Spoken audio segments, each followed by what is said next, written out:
Welcome back, fans of the Changed podcast, and hello, new listeners of this show. I'm kicking off season 2 with this episode featuring author Amy Gentry. We recorded this conversation back in November of 2020. Since then, her newest novel, Bad Habits, has taken the world by storm. I'm thrilled to be giving you this charming conversation filled with stories and surprisingly tactical tips on taking your dreams and moving yourself closer from dreamland to real life. It's enough preamble. On with the show. My guest is the author of the thrillers Good as Gone, a New York Times notable book, and Last Woman Standing. She also wrote a book on Tori Amos's album Boys for Pele for the 33 1/3 series.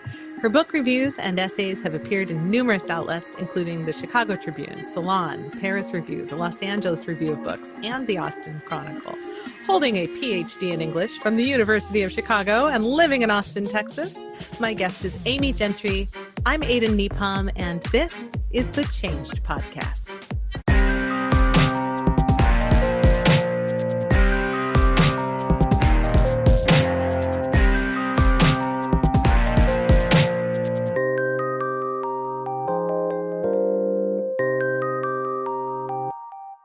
Amy, thank you for being here. Hi, Aden. Thank you for having me. Tell me a little bit about why female protagonists. Tell me a little bit about why thrillers. Like, you could be writing anything. You're very talented. Thank you. Well, I didn't set out to write thrillers, and in fact, I didn't set out to write anything. I was all set to be an academic, actually. So I started out kind of in academia, and then after I kind of decided I didn't want to do that, after some soul searching and left, I had no idea what I was going to do. And I was just completely, I don't know, I was in Austin. I had met my husband, and he had known me for a really long time.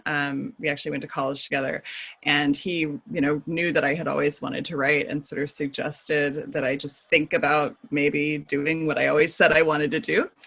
And so Sounds so simple when you say it like that, to just, do what you always want to do. No, it's not. But, I'd love to talk more about all the steps in that process, because I think people hear about big changes, of course, like that, and feel like that's something I could never do, or it's just massive and intimidating. But in fact, it's this series of steps. Like, when you're doing it, it's just this series of steps. At each point you have, a kind of limited window of things that you can do. So you pick a direction and start moving in it. But so for me, that was I joined a writing group. So one of my husband's friends just happened to be looking for a writing group, and I joined one of those. But even before that,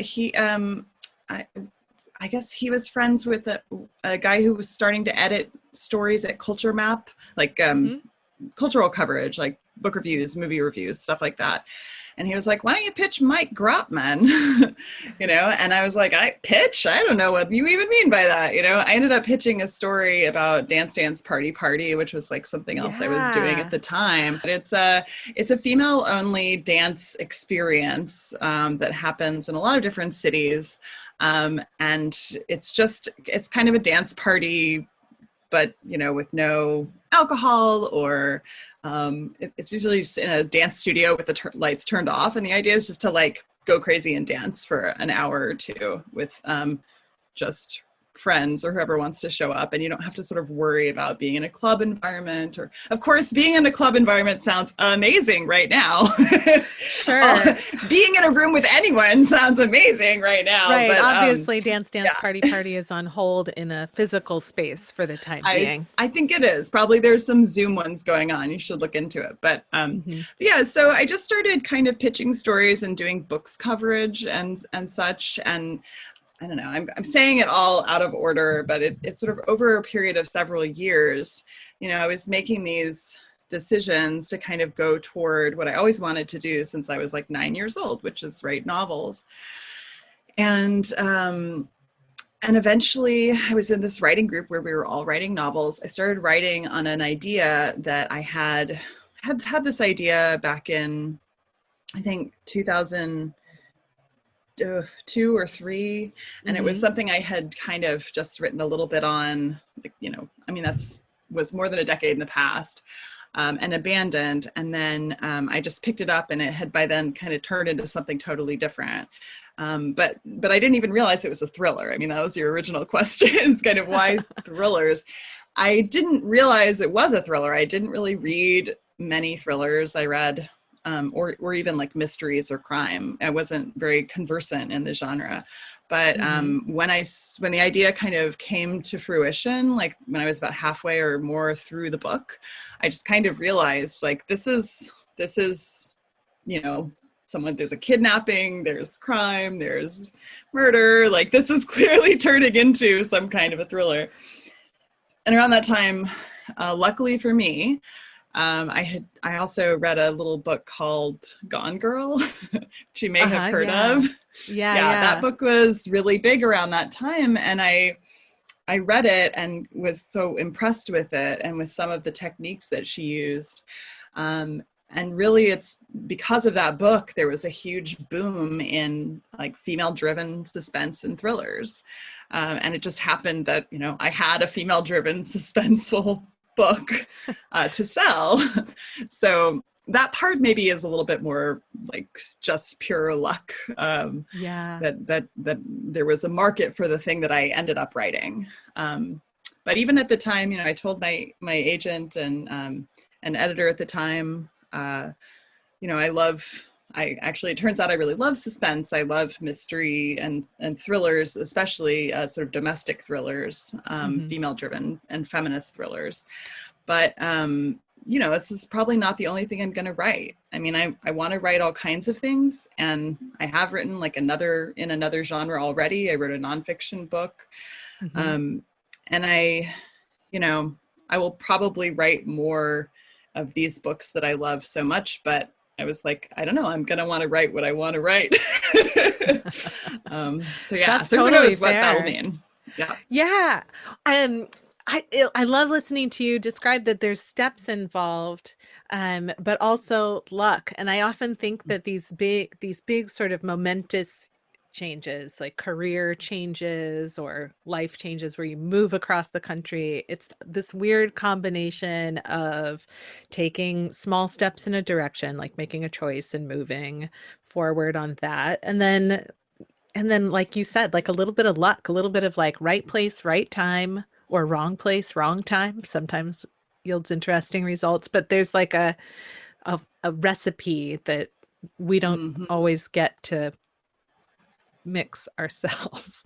No, you're absolutely right. I mean, I tell people, a lot of people ask me about, like how I got started, and, writers would like to get advice about this sort of thing. And I always say, there's think of it like, there's, you're rolling dice, like so much of it is luck. You're rolling dice, but on the other hand, it's about how many times you can afford to throw the dice, right? Like maybe the first time you roll the dice, you get, I don't know, what's a good dice roll? 10? Snake eyes? I don't know. No, I think snake eyes is bad. Well, anyway. Is snake eyes bad? I don't know. Yeah. You roll sixes. You roll sixes. That's it. Yeah. So maybe like the first time out of the gate, you just happen to hit, and that's amazing. But in reality, usually it takes more than that. It may never happen. You may have infinite dice rolls and you just have the worst luck in the world. But, where privilege kind of comes into it and resources comes into it is in how many times you can roll that dice, right? Yeah. So like, that's a good way of explaining, to me, that's a good way of explaining how it's both luck and also privilege that drives these things, right? So, when I tell people, when they ask me like how they can kind of get started, I often tell people to marshal all their resources, like look around in their world. It's like, well, if you have money, great. You can afford not to work full time and work on your novel or whatever, that's great. But maybe that's not an option for you. Mm-hmm. So, well, do you have family members who can watch your kids? Do you have, what do you have that you can leverage into, do you have a partner who can let you take one night off to do, this creative work, whatever it is, because it's not just writing, but whatever it is, that you want passionately to do. And yeah, I mean, it's ultimately, I think anybody who's in a creative career or who's made a mid-career or late career adjustment like that, everybody knows that it's a lot of hard work if you've gone through it, and mm-hmm. that there's a lot of pitfalls, and not everybody has the bandwidth to make their passion, their whole life. And not everybody wants to choose that path, but if you do, it's important to kind of have a clear-eyed look at the role of the resources that you have in your life, and you can marshal every resource. Versus just pure luck, Gillian Flynn, changed the entire publishing landscape with her novel, just right. a year or two before I had my novel in the same genre. So that I had no control over. But another, I think that's a really smart bit of wisdom. The conversation around privilege is always tricky for me because I'm of an age, we're probably the same age, Amy, but no, yeah. I think you're younger than me. It doesn't matter. The point being, I'm always afraid to dive into the conversation, and it does play a role. But that being said, there's also, I love these practical pieces of wisdom. There's action that people can take to move forward on dreams they have or wants. I met a woman at a conference many years ago who had a really successful book, and nonfiction. It was one of those books that's tidbits of life advice, and she literally wrote it in 10-minute stints because I asked her about it. I was like, "How did you write this book?" And she wrote it when she got 10 minutes, the kids are eating lunch at the table, she's going to stand in the kitchen and write 10 minutes worth of something.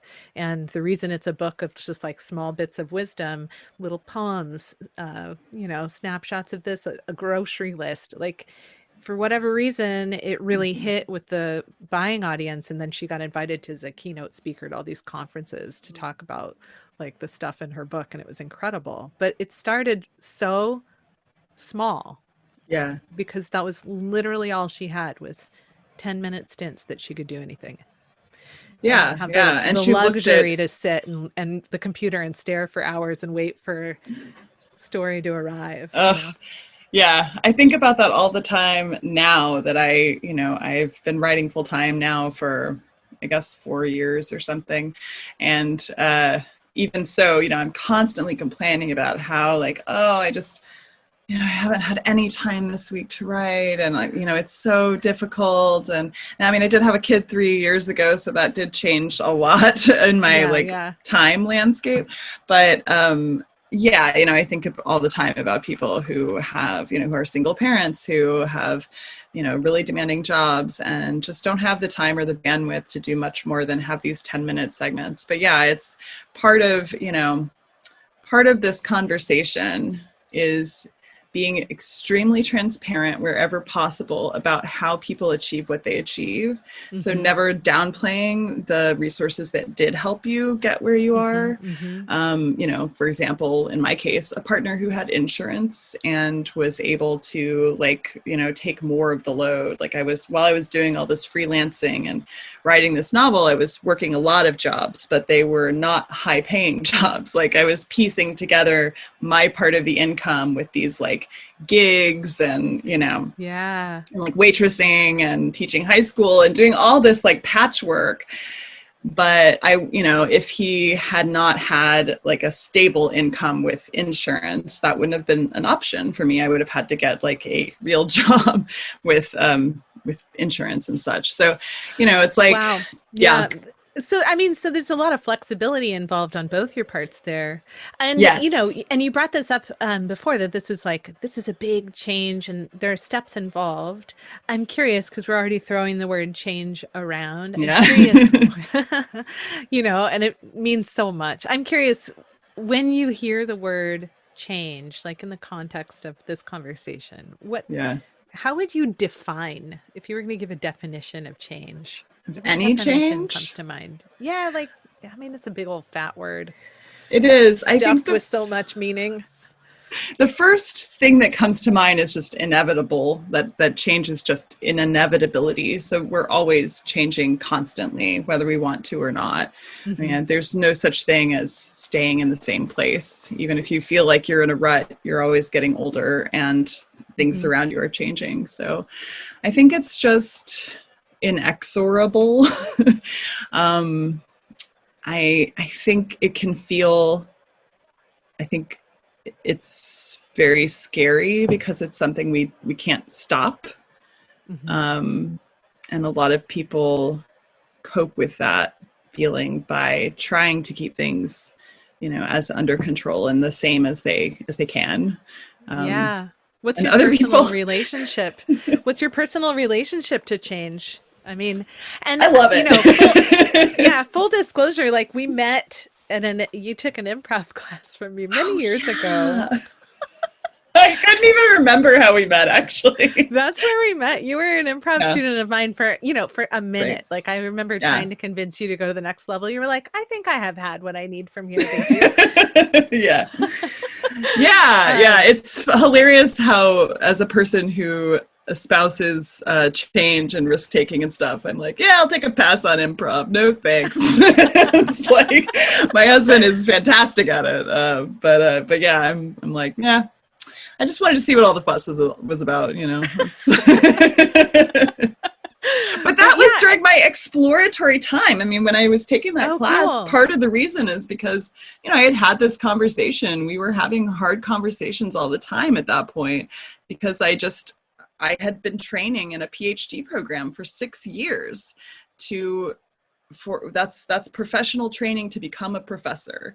And if Yep. you don't become a professor, there's not a whole lot you can do with an English PhD, as lovely as it looks after your name. Hmm. So after we decided, I was like, well, I don't want to leave Austin. And he was like, I don't either. So that means pretty much I have to leave this profession. And I was kind of done with it anyway. I was just really worn out. But I didn't have any ideas. And I think he said, we sat down and we like kind of looked at the numbers and our expenses and what we were doing at the time. And he was like, well, you can take like maybe 1 month to have Hmm. no ideas at all. Like you don't have to do anything for a month.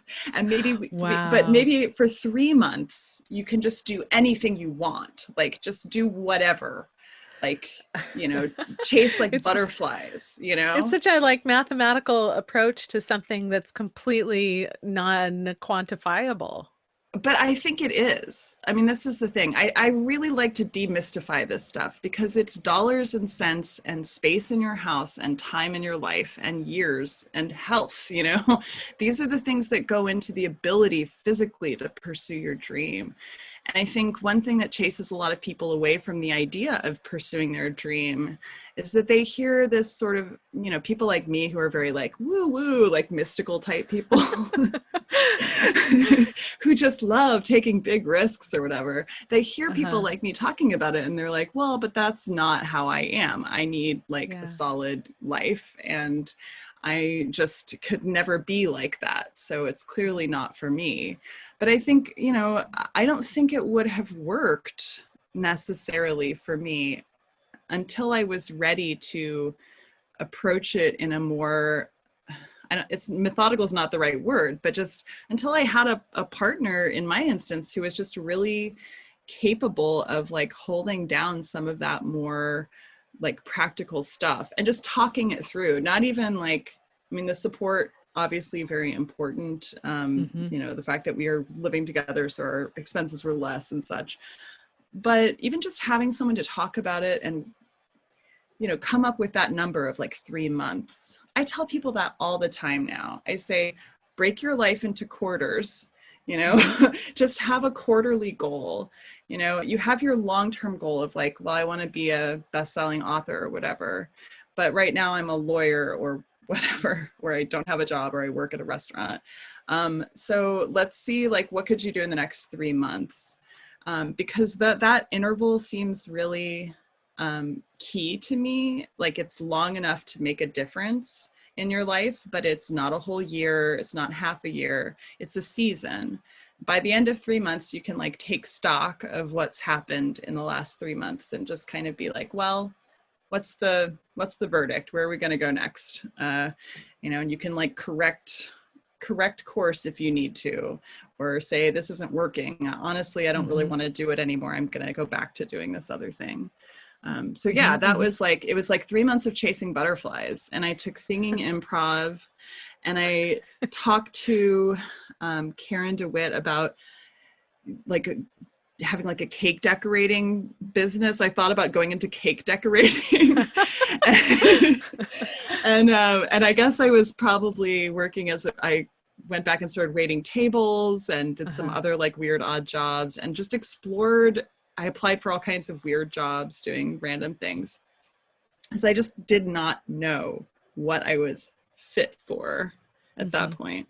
And yeah, somewhere in that mix, the idea kind of came to me like, well, there's local press. I know how to write about books. So maybe I should start writing about books for local press. How would I go about doing that? And that was really, the first article I wrote for Culture Map, which was about Dance Dance Party Party, I think that was a cold pitch, actually. I don't even think it was to Mike. It was like through their website, and I got paid maybe $30 for it. Hey, maybe. Yeah. And I for like that's a year. Freelance money you're describing. Oh yeah, it is. It's like, for how many hours of work and research, Yeah. like, I never made it. Culture Map, for those pieces, I never made more than $20 or $30 or $40 a pop.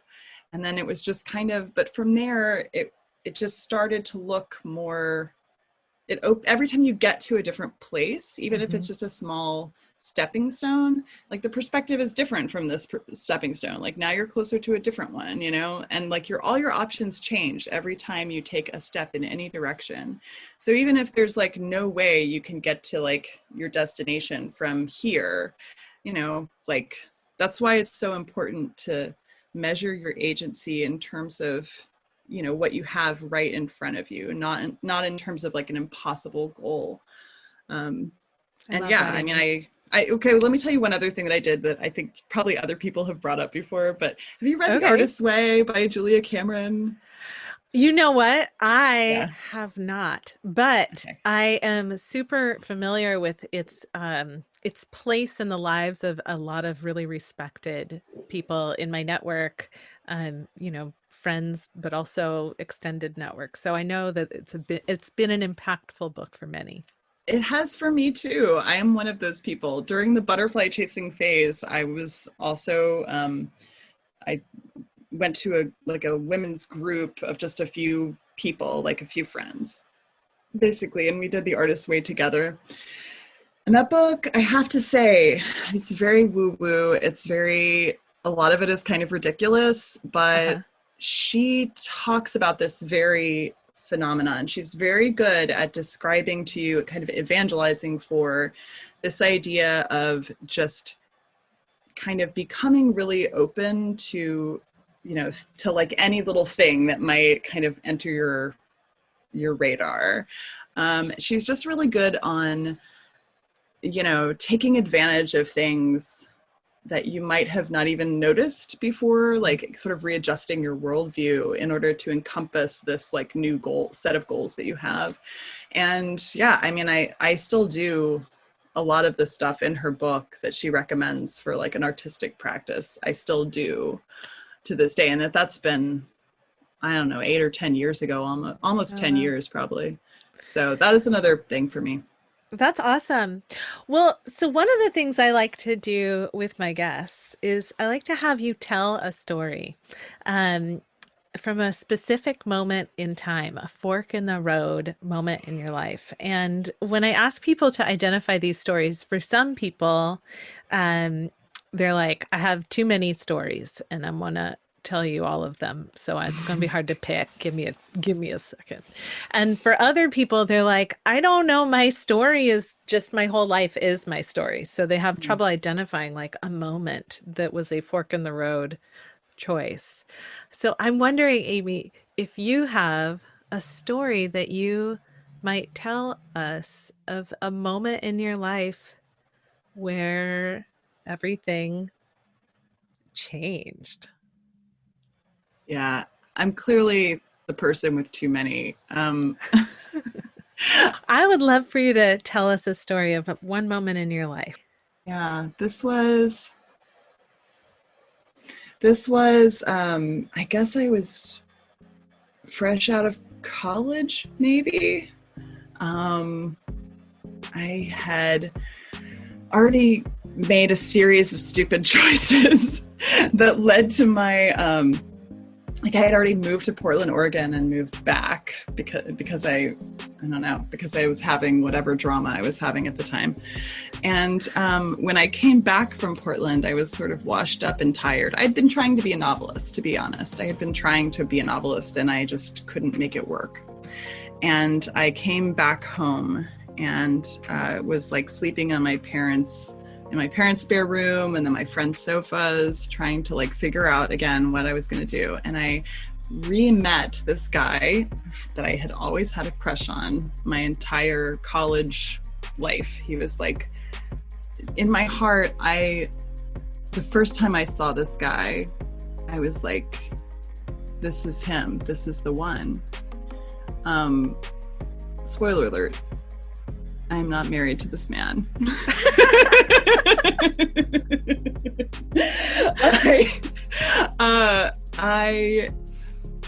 But it was the closest I've ever come to falling in love with someone at first sight. And he was my roommate's friend. He was not interested in me, but low key the whole time I knew him because we had a lot of like, you know, we would hang out all together. I just had this like deep and abiding crush on him. And then later, you know, all the stuff happened later and I came back and met him again. And for whatever magical reason, it was like, he just saw me and suddenly had the same feeling about me. And we had this, what seemed to be a magical whirlwind romance. I know these words sound ridiculous, but again, this is like, you know, it was like taking a drug. I mean, this was like the only time I've had this kind of experience. And I was so determined, like I knew this had to be the one because it was fate. I mean, clearly, right? Like I knew it and then it happened. And honestly, there were all kinds of things, like he was moving away in a few months. And then after I found out that he was like returning to his religious faith, which was Mormonism. And that was not my religious faith. I had none. And like the obstacles kept popping up and I kept smashing them down because I was so sure, you know, that based on this feeling, that we were like meant to be. And this, you know, must have continued for like a year. We were long distance, then we weren't, then we were, you know, like all this tumultuous stuff happened. And then it was Christmas. It was Christmas or New Year's. It was New Year's Eve. And I had gone to visit him. He was like with his parents in Utah, in like Salt Lake City, Provo. And I was staying with them as like visiting, meeting the family and such. And I just knew, like, I can't remember how, but I just knew he had a ring for me. And this was like all I had wanted for, I mean, I actually had bought a wedding dress. I had like, yeah, I mean, I was really, and we had, at this time, you know, we had, the religion thing was a huge obstacle, and we had cried about it. We had talked about it. We had, you know, I was trying, he was trying, we'd gone through all this stuff, but I just knew that this was it. And he was like taking me for this like romantic evening. I mean, romantic to him evening. We were going to go see the lights, the Salt Lake City downtown, like tabernacle lights, right? Which again, it's like maybe a sign that we were not super compatible, is that this was the height of romantic to him and terrifying and not fun at all to me, right? Just the idea kind of made me like, ugh. And the whole evening we had dinner, and like, it just felt kind of sick at my stomach the whole evening. And I could tell he was like waiting. He didn't know when to do it either. And he was really nervous. And then we got all the way to like the square, you know, like we saw all the lights and stuff. And I just was like, he was like, well, I haven't given you your Christmas present yet. And I said, is it a ring? It's a ring, isn't it? And that was it. That was all I needed to say. And he said, in my memory, it's so crystal clear, actually. He just said, oh, Amy. And we just started crying.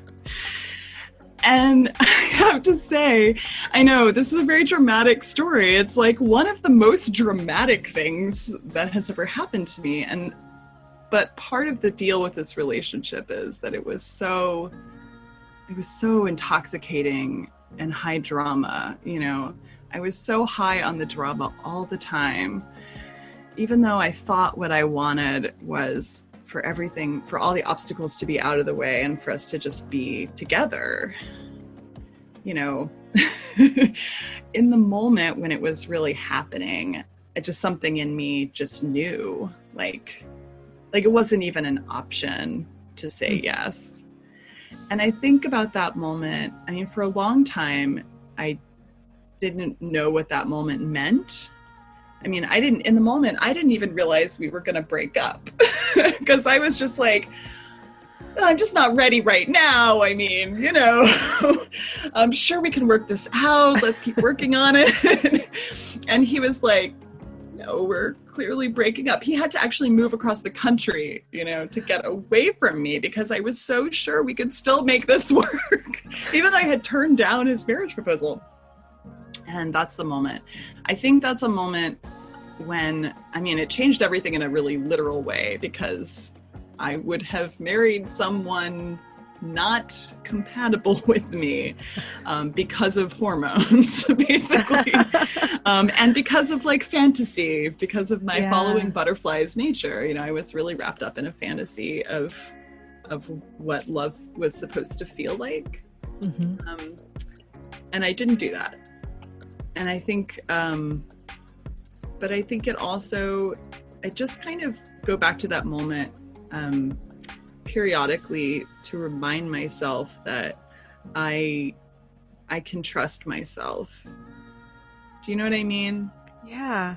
Because I've made a lot of stupid decisions just being myself, you know? I've like bounced around and taken a lot of risks. And I like high drama and fantasy. But I think at bottom, I know, I don't think I'll ever get that close again to just letting the fantasy overtake the reality. And I mean, not to be like a cautionary tale, but, you know, I think that was one of the many things I had to go through in order to kind of see positive changes in my life. Does that make sense? Yeah. Wow. Amy, thank you for sharing that story. You know, you really painted a picture. I could just see you with these lights, like, and how romantic of a setting he imagined that to be, and how, like I can feel the heartbreak of those shared tears as well.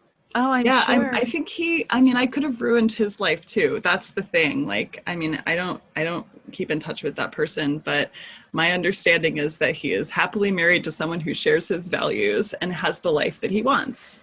And that he was Yeah. transparent about wanting. I mean, he always said he wanted these things. And I was like, no, but. Yes, it has been my experience in life that men in particular are really good at saying out loud the things that they want Hmm. and believe, and they're really good at predicting how they'll behave in the future. They just like say it out loud. They tell you And who they are. they Yeah. do. It's really a cool quality.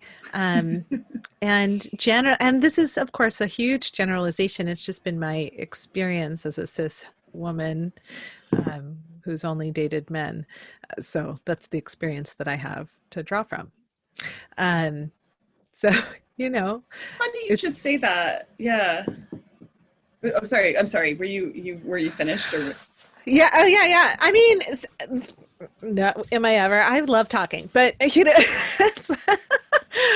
just think it's like, yeah, yeah, it's just been my experience. It's a yeah, limited experience because I yeah, haven't dated women. I don't yeah. know, if it works the other way around. I think it's just funny when I hear it because I don't have a problem saying what I want usually out Yeah. loud. And I think I didn't even then.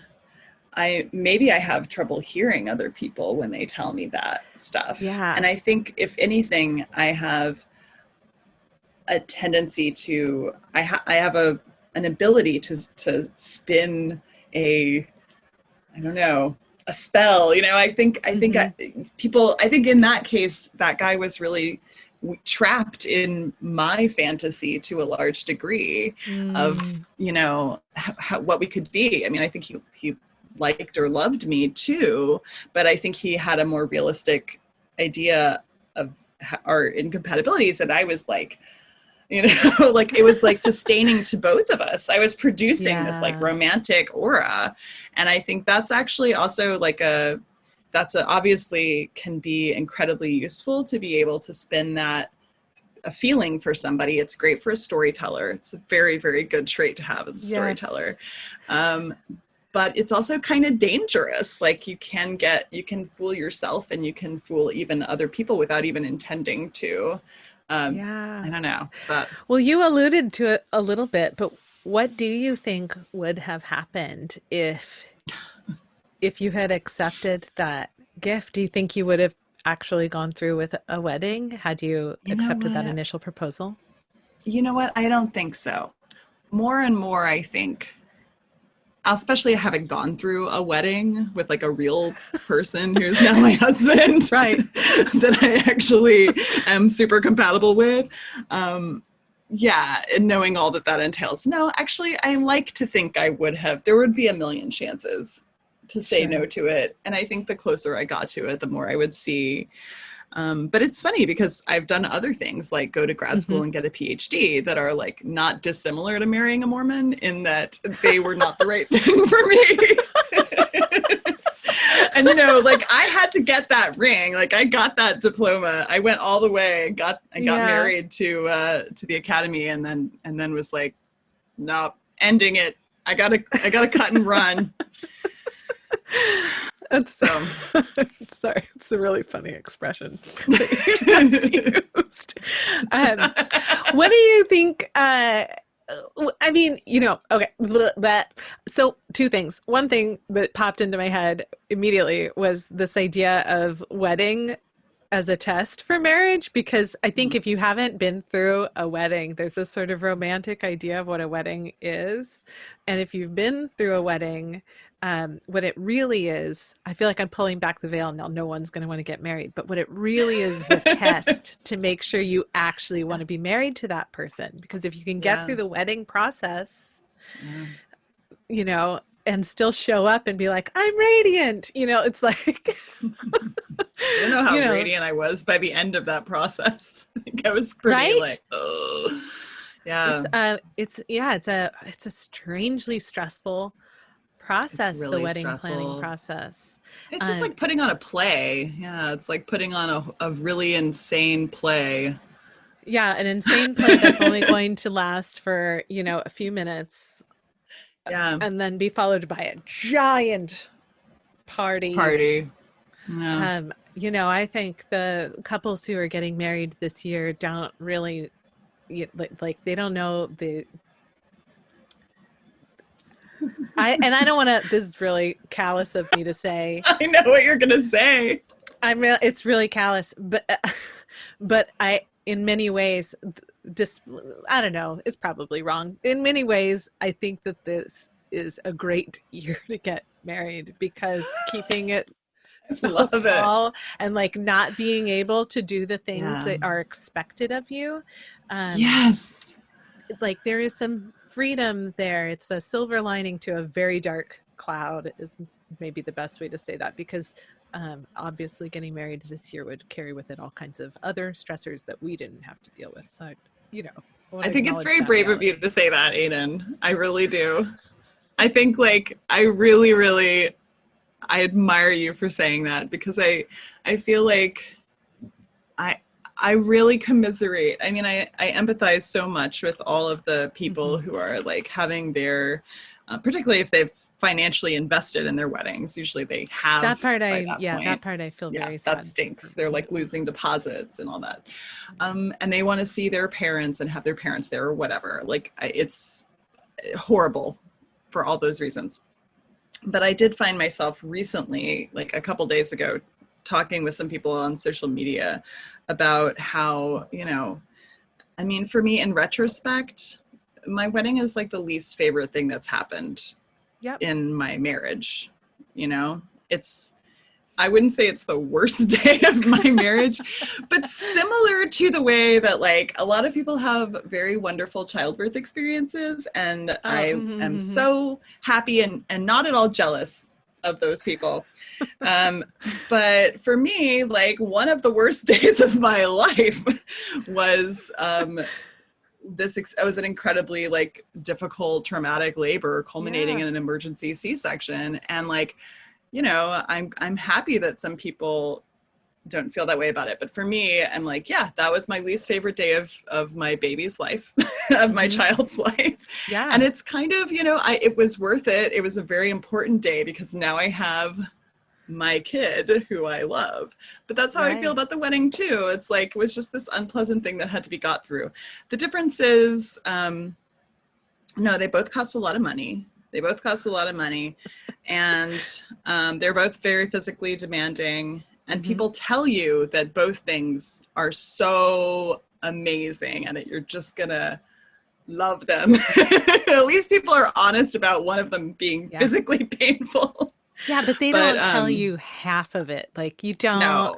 I haven't given birth to a fully developed baby, but I will say that my friends who have gone all the way have shared some details with me that I'm like, why would anybody? This is why they don't tell you, because you wouldn't have weddings and you wouldn't have babies. This is why people don't tell you. People would still have babies. I'm not sure they would have weddings because there's only one way. Well, actually, there's multiple ways to have a child, but one of the leading ways to have a child is to give birth. But being married to someone does not actually require a wedding, Right. So I feel like if people were really honest, a little bit more honest about like their actual feelings on that day and leading up to it and afterward, then maybe I probably wouldn't have listened if people had told me that stuff.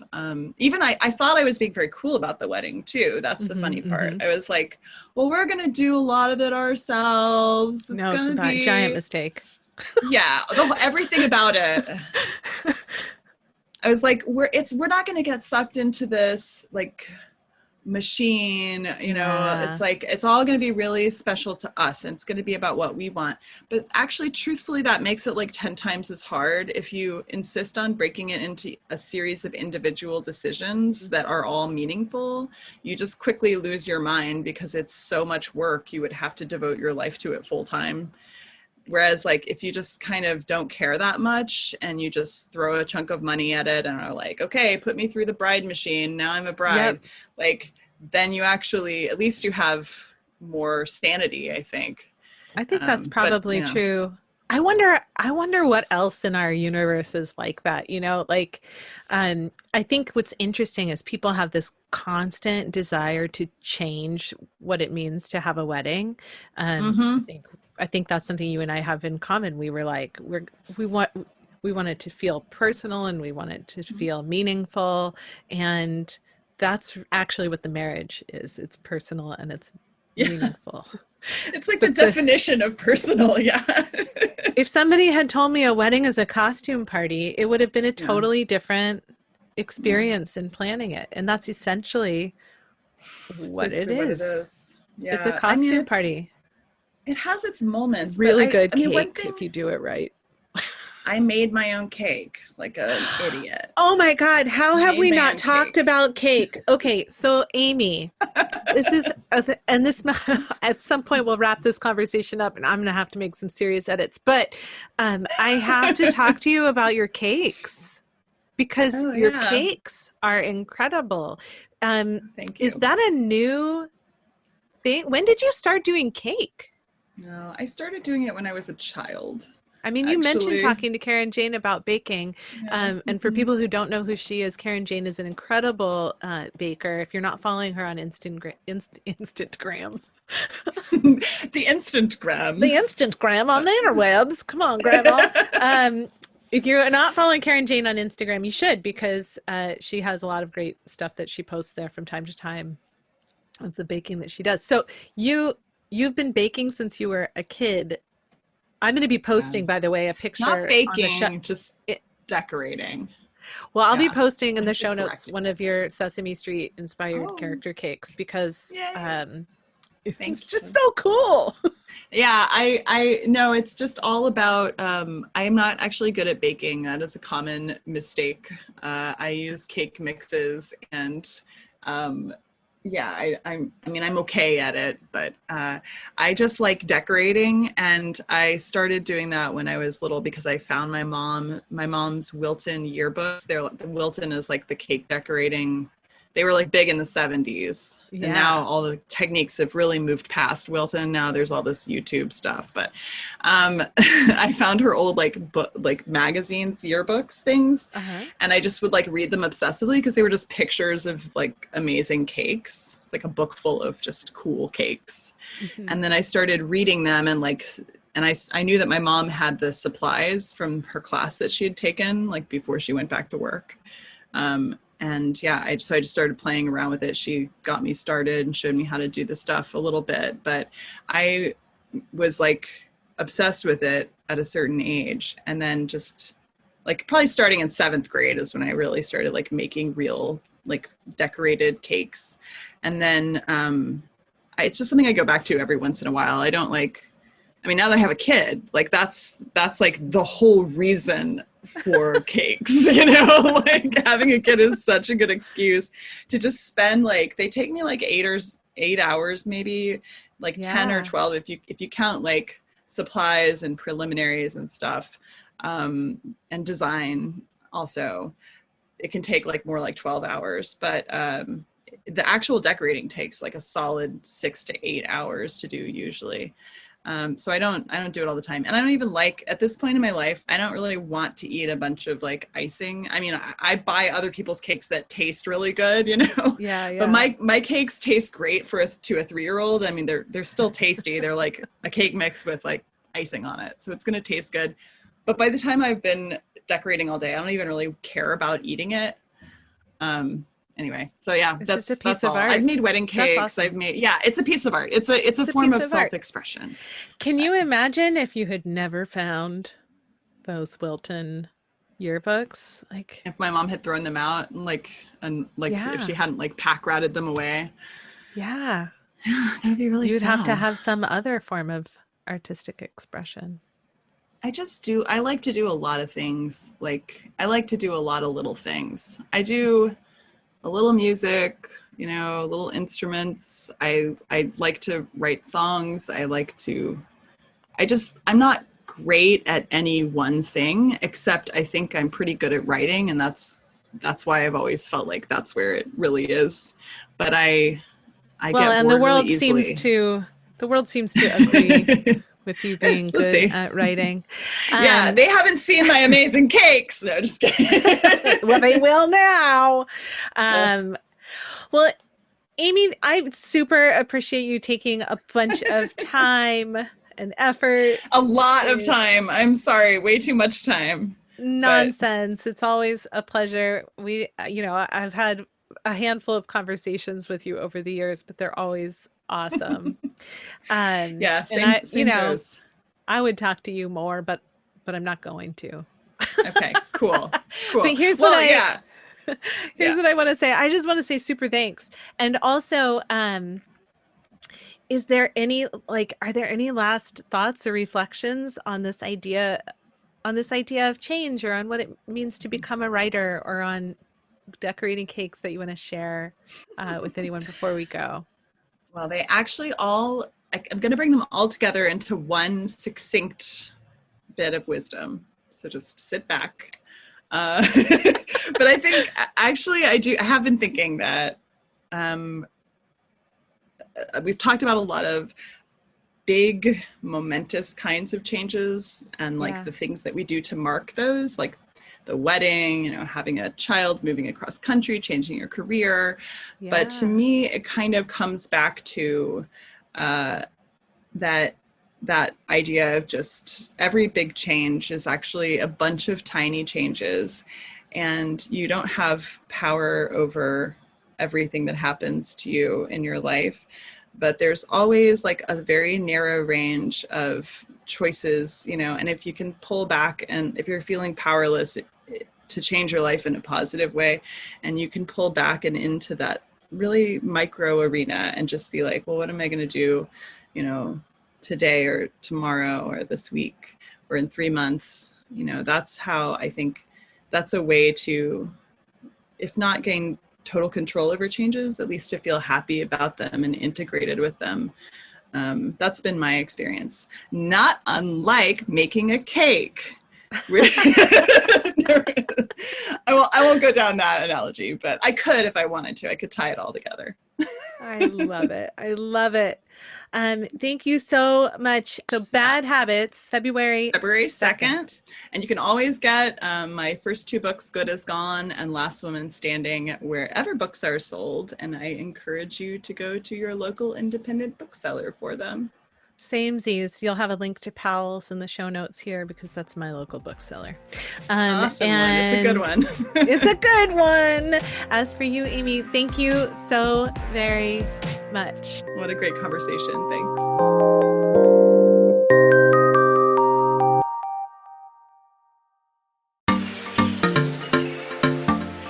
Big changes happen step by step. That's the thought that I'm left with after this conversation. You've heard me say it before, and you'll probably hear me say it again, but life is a thing that is in perpetual motion. Pick a direction and start taking steps, and then take the time to observe all the small changes happening along the way. I like as well Amy's suggestion that if you want to make big leaps, that you don't have to do it alone or quickly. Take stock of the resources you have available to you, and then set a small quarterly goal instead of trying to take a giant leap towards the next big change in your life. Amy Gentry's latest novel, Bad Habit. Make sure to pick up a copy from your local bookseller. If you don't have one, you can borrow mine and order online from Powell's Books. You'll find links, of course, in the show notes for this episode at thechangedpodcast.com. The Changed Podcast is produced by me, but I don't do it alone. Special thanks go to my family for their love and support, to all of you for listening, to all of the amazing Changed Podcast Patreon page members, the Art of Change Skills for Life, and Patreon member producer, Dr. Rick Kirshner. Thank you for listening to The Changed Podcast. I'm Aden Nepom, and I wish you the kind of experiences in life you're excited to tell stories about.